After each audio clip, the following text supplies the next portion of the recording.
Hello मेरी प्यारी सली मेरे प्यारे दोस्तों, नमस्ते। हमारे यूट्यूब चैनल में आप लोगों का स्वागत है। आज मैं आप लोगों के लिए लेकर आई हूँ धमाकेदार सऊदी अरब का न्यू गाना। तो आप लोग ज़रूर सुने।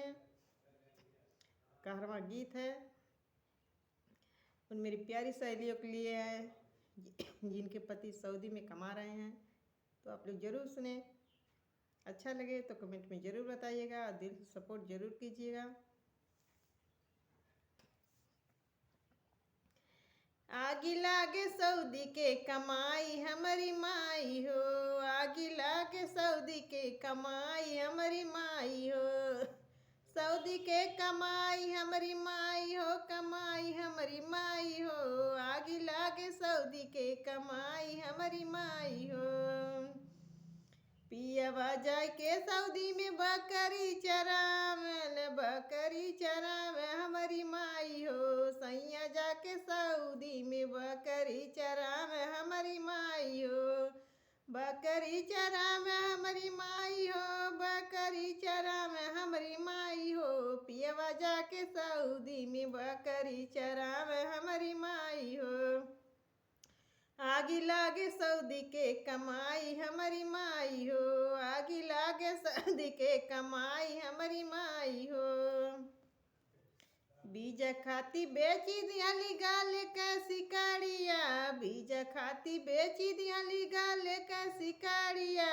बेची दियाली नाकी के नथुनिया हमारी माई हो।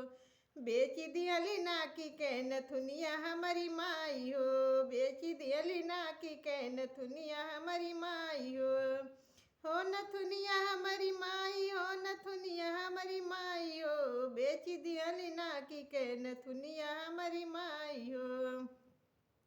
आगी लागे सऊदी के कमाई हमारी माई हो। आगी लागे सऊदी के कमाई हमारी माई हो।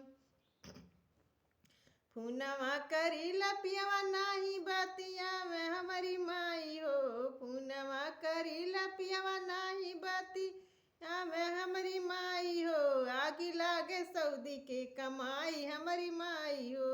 आगी लागे सऊदी के कमाई हमारी माई हो।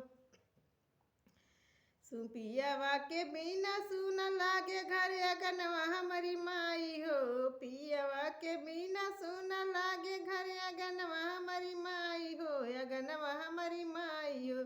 सजना के घर में बोलाला हमारी माई हो। सजना के घर में बोलाला हमारी माई हो।